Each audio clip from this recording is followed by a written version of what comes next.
한문 사료, 딱 보면 머리부터 아파오시죠?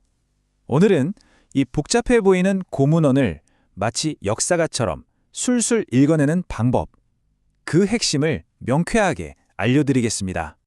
자, 그럼 바로 한번 들어가 보죠. 이 한자들이 빼곡한 문장, 언뜻 보면 무슨 암호문 같잖아요. 하지만 이건 사실 고려시대의 아주 중요한 역사 기록입니다. 오늘 이 분석이 끝날 때쯤이면 여러분도 이 문장의 구조와 의미를 완벽하게 파악하실 수 있을 겁니다. 자, 우리는 아주 체계적으로 접근할 건데요. 먼저 한문 사료를 어떻게 읽어야 하는지 그 방법부터 시작해서 첫 번째, 그리고 두 번째 사료를 차례대로 분석해 볼 겁니다.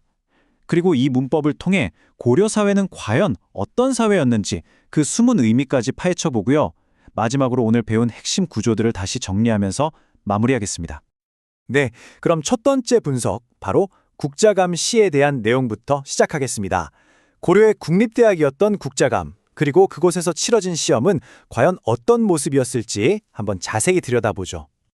자, 첫 구절부터 한번 볼까요? 고스잔시, 즉 진사시. 구조가 정말 명료하죠?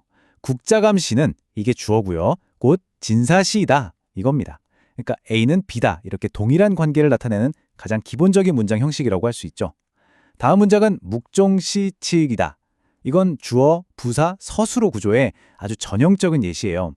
목종, 즉 목종이 주어고요. 시, 비로소 또는 처음으로 라는 뜻의 부사입니다. 그리고 치, 설치했다는 서술어죠. 이걸 합치면 목종이 처음으로 그것을 설치했다는 뜻이 완성되는 겁니다. 이제 문장이 어떻게 더 구체화되는지 한번 보시죠. 시, 이, 부, 직, 유군, 시뷴시. 여기서 정말 중요한 글자가 하나 나오는데요. 바로 이입니다. 이 이는 뭐뭐를 가지고 또는 뭐뭐로서라는 의미를 가진 일종의 전치사예요. 수단이나 방법을 나타내는 거죠. 그래서 이 문장을 해석해보면 시험을 봤다. 이게 서술어인데 그럼 뭘로 시험을 봤냐? 바로 부와 유군시, 시분시를 가지고 시험을 봤다는 뜻이 됩니다. 이어서 비슷한 구조가 또 반복돼요. 혹청경위, 혹청남성시. 여기서 혹이라는 글자는 어떤 때에는 이라는 뜻을 가지고 있거든요. 그러니까 어떤 때에는 경이라고 불렀고 또 어떤 때에는 남성시라고 불렀다. 이런 식으로 대칭되는 구조를 통해서 정보를 효과적으로 나열하고 있는 거죠. 문장의 리듬감도 생기고요. 자, 핵심은 이겁니다. 이렇게 주어와 서술어를 먼저 찾고 이와 같은 핵심적인 글자들의 역할을 정확히 파악하기만 하면 아무리 복잡해 보이는 문장이라도 체계적으로 끊어서 정확하게 읽고 해석할 수 있다는 거죠. 좋습니다. 그럼 방금 배운 이 분석법을 바로 다른 사료에 적용해 볼까요? 이번에는 어떤 사람들이 관리 임용시험, 즉 과거에 응시할 수 없었는지에 대한 내용입니다.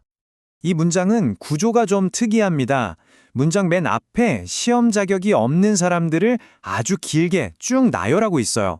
이 긴 부분이 전부 다 하나의 거대한 주어 덩어리 역할을 하는 거죠. 예를 들면 오경의 부통, 즉 통달하지 못한 사람, 또 부효, 부모에게 효도하지 않는 사람, 그리고 악공이나 잡공 같은 특정 직업군의 자손, 즉 자손들을 언급하고 있습니다. 그런데요, 이 문장에서 정말 흥미로운 지점은 바로 문장의 마지막을 결정짓는 물이라는 딱 한 글자입니다. 이건 그냥 웬만하면 하지 마라 정도의 부드러운 권고가 아니에요. 절대 뭐뭐 해서는 안 된다는 아주 강력하고 단호한 금지 명령을 나타내는 글자입니다. 이렇게 짧은 사료 두 개를 구조적으로 분석하는 것만으로도 우리는 고려 사회의 가치관, 그 속사를 들여다볼 수 있습니다. 과연 문법을 통해서 우리가 무엇을 알게 되었는지 한번 살펴보겠습니다. 시험 과목을 보면 시를 짓는 능력을 국가의 인재를 뽑는 기준으로 삼았다는 걸 알 수 있죠. 문학적 재능을 굉장히 중요하게 생각했던 사회라는 겁니다. 하지만 이게 참 흥미로운 모순점인데요. 한편으로는 이렇게 능력주의를 내세우면서도 다른 한편으로는 응시 자격 제한을 보면 어떻습니까? 개인의 재능과는 전혀 상관없이 단지 그 출신 성분 때문에 기회 자체가 원천적으로 박탈되는 아주 경직된 계층 구조였다는 걸 명확하게 보여주고 있습니다. 그리고 바로 이 과거 제도는 아주 독특한 정치 구조를 만들어냈는데요. 그게 바로 좌주문생 관계입니다. 시험을 주관했던 고위 관리를 좌주라고 하고 그 시험에 합격한 사람들을 문생이라고 불렀습니다. 이 둘은 단순히 스승과 제자 관계에서 그치는 게 아니었어요. 평생을 가는 아주 강력한 정치적 동맹을 형성했던 거죠. 그리고 이게 여러 세대에 걸쳐서 고려 조정을 움직이는 핵심적인 인적 네트워크가 되었습니다.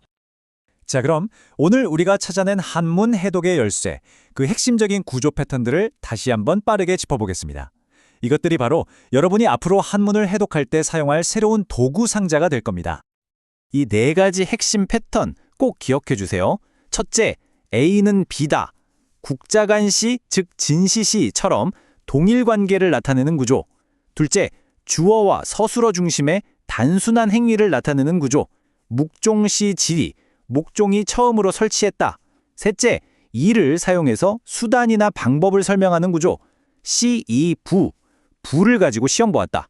그리고 마지막으로 웃을 사용한 강력한 금지 명령, 웃, 혀, 북어, 과거 응시를 허락하지 마라.